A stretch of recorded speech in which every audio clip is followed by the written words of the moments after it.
प्रशासन से भिड़े, चुनाव आयोग पर सवाल और नॉमिनेशन में ऐसी गलती। खाली नाम कमाने आए थे श्याम रंगीला।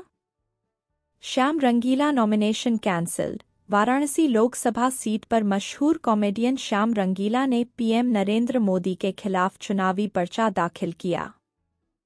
हालांकि उनका नामांकन फॉर्म रद्द हो गया है।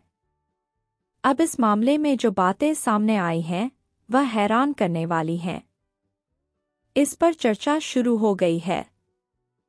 वाराणसी लोकसभा सीट से श्याम रंगीला का पर्चा हो गया है खारिज।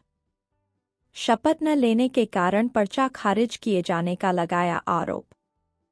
आखिरी दिन 27 उम्मीदवारों का नामांकन, 33 के हुए खारिज।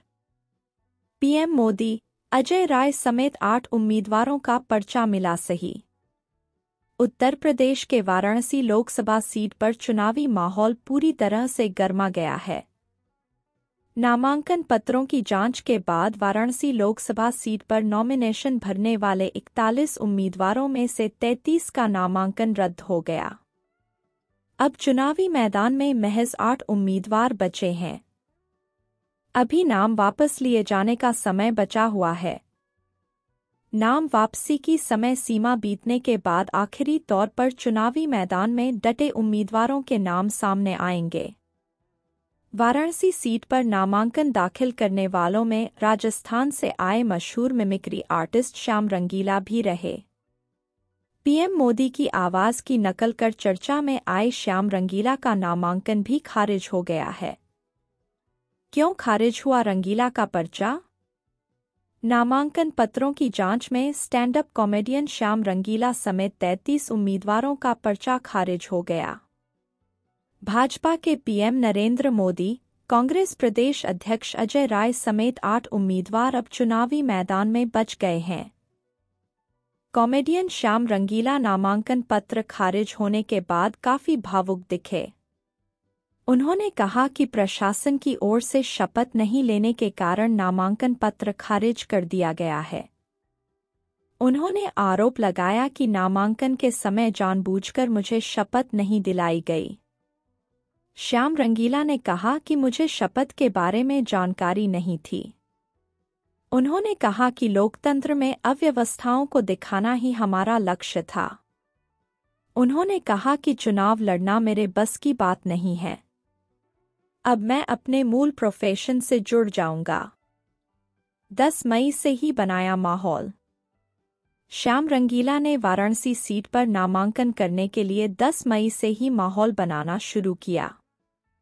कॉमेडियन ने सोशल मीडिया पर इस मुद्दे को खूब जोर शोर से उठाया।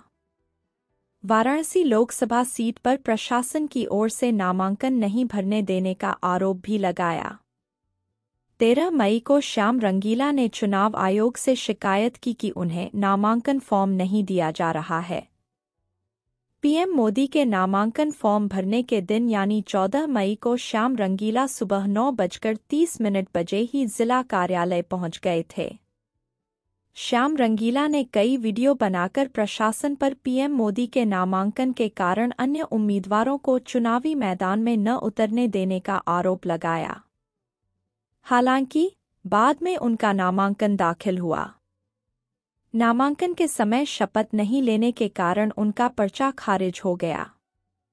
नामांकन के लिए शपथ पत्र तैयार करने और नामांकन फॉर्म भरने में अभ्यर्थियों को वकील की मदद लेनी होती है। श्याम रंगीला ने भी वकील की मदद से ही नामांकन फॉर्म तैयार कराया। ऐसे में वकील की ओर से नामांकन फॉर्म दाखिल करने की प्रक्रिया के बारे में जानकारी दी जाती है। इसके अलावा कॉमेडियन जब लंबे समय से ही इसकी तैयारी कर रहे थे तो उन्हें प्रक्रियाओं के बारे में जानकारी मिली होगी। फिर शपथ न लेने जैसी बड़ी गलती वे कैसे कर सकते हैं? इस संबंध में दावा किया जा रहा है कि श्याम रंगीला अपनी पॉपुलैरिटी बढ़ाने के लिए ही इस प्रकार का माहौल बनाने में लगे रहे। आखिरी दिन हुए थे 27 नामांकन। वाराणसी सीट पर 7 से 14 मई तक नामांकन की प्रक्रिया को पूरा कराया गया। युग पार्टी के शिव कुमार शेट्टी ने पहला नामांकन दाखिल किया। 10 मई को इंडिया गठबंधन के कांग्रेसी उम्मीदवार अजय राय और बसपा उम्मीदवार अतहर जमाल लारी ने नामांकन दाखिल किया। पीएम नरेंद्र मोदी ने 14 मई को आखिरी दिन नामांकन फॉर्म भरा। नामांकन फॉर्म भरने के आखिरी दिन 27 नामांकन दाखिल किए गए। इस प्रकार नामांकन दाखिल करने वाले उम्मीदवारों की कुल संख्या 41 हो गई।